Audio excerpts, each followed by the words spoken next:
শেষে এক পর্যায়ে আপনাদের সামনে কথা নিয়ে আসছেন গণমানুষের প্রিয় কাফেলা বাংলাদেশ জামাত ইসলামী লালমনিরহাট জেলা শাখার সংগ্রামী সেক্রেটারি জামাত ইসলামী মনোনীত কালীগঞ্জ আজিজবাড়ি আসনের সংসদ সদস্য প্রার্থী এবং ইসলামী ছাত্র শিবিরের সাবেক জেলা সভাপতি আজিজবাড়ি উপজেলার সাবেক সফল ভাইস চেয়ারম্যান বারবার কারানির্যাতিত জননেতা মজলুম জননেতা অ্যাডভোকেট ফিরোজ লাবলু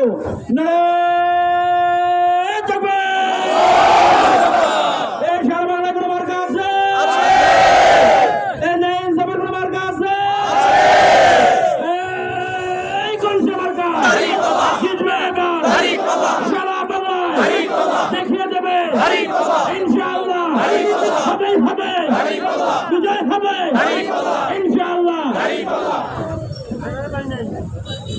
আসসালামু আলাইকুম ওয়া রাহমাতুল্লাহি ওয়া বারাকাতুহু। হিন্দু ভাইদের জন্য আদাব।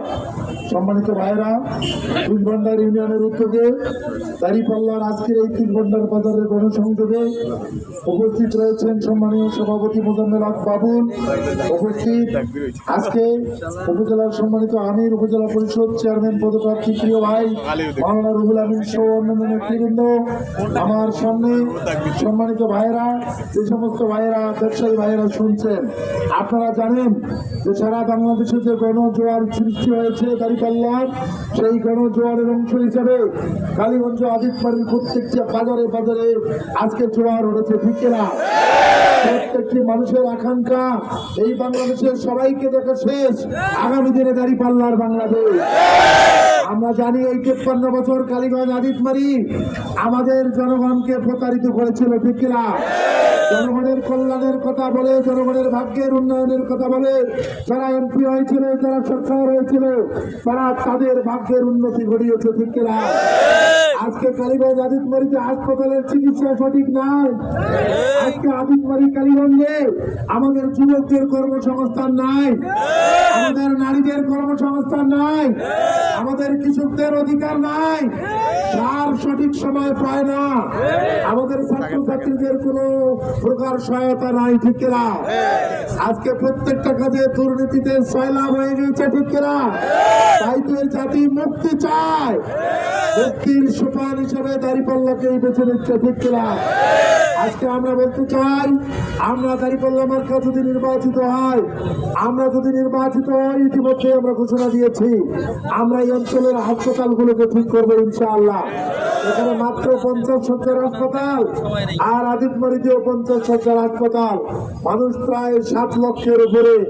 আমরা এই হাসপাতালকে কমপক্ষে 100 শয্যায় উন্নীত করা হবে ইনশাআল্লাহ, এবং হাসপাতালে ডাক্তার থাকে না, এই ডাক্তারের ব্যবস্থা করা হবে ইনশাআল্লাহ। আমরা বলেছি, আমরা দুর্নীতি চিরতরে বন্ধ করতে চাই। হয় দুর্নীতি থাকবে, নয় আমরা থাকবো। কোন সরকারি বরাদ্দে দুর্নীতি হইতে দেওয়া হবে না। আমরা বলেছি, জনগণের জবাবদিহিতার জন্য প্রত্যেক বছর জনগণের মুখোমুখি এমপি হবে, আমরা গণশুনানির আয়োজন করবো ইনশাআল্লাহ। আমরা বলেছি, আমরা নির্বাচিত হলে রাস্তাঘাট, কালভার্ট, ব্রিজ সহ কনস্ট্রাকশনের যে উন্নয়ন, সেটা জনগণের সঙ্গে গণশুনানি করে তারপর করা হবে ইনশাআল্লাহ। আমরা বলেছি, যুব সমাজকে আমরা কাজ দিতে চাই, প্রত্যেক বাড়ির কমপক্ষে একজন যুবককে আমরা ট্রেনিং দিয়ে কাজের আওতায় নিয়ে আসবো ইনশাআল্লাহ। আমরা নারীদের মর্যাদা ফিরিয়ে দিতে চাই, নারীদের অধিকার দিতে চাই, নারীদের কর্মসংস্থানের ব্যবস্থা করতে চাই। নারীরা যদি যে কাজ করলে সম্মানিত হবে, তাদের নির্যাতন বন্ধ হবে, সেই ব্যবস্থা করে দেওয়া হবে ইনশাআল্লাহ। আমরা বলেছি, আমাদের হিন্দু ধর্মের, সনাতন ধর্মের ভাইদের উদ্দেশ্যে বলতে চাই একটি কথা। প্রিয় ভাইরা আমার, এই 53 বছর বাংলাদেশে আপনারা নির্যাতনের কথা বলেন, আপনারা বিভিন্ন ধরনের কথা বলেন। এই 53 বছরে বাংলাদেশে জামাত কখনো রাষ্ট্রীয় ক্ষমতায় ছিল না। তারা নির্যাতন করেছে কারা? আপনাদের ভাষা যদি সঠিক হয়, তাহলে যারা ক্ষমতায় ছিল তারা। ঠিক না?